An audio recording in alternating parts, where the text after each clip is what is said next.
everyone, welcome back to our channel. In today's video, I will guide you through how to withdraw money from Chime ATM.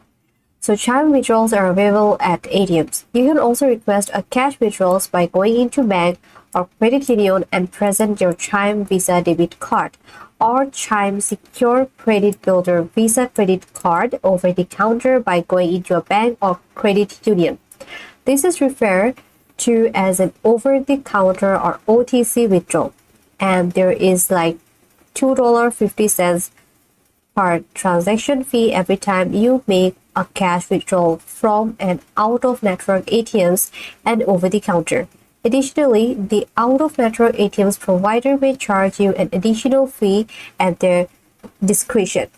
So, to find an ATM near you, all you have to do is tap this Cash App, and under the Move tab in your Chime app, or you can visit their website by saying or typing www.chime.com/atms. So I've already opened this page, and in here you can see this, there have 50,000 plus fee-free ATMs, more than the top 3 national banks combined.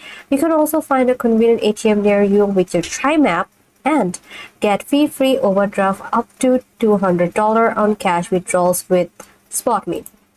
So that's it for this video. If this video helped you out, then like this video, comment down below, subscribe to the channel, and thanks for watching.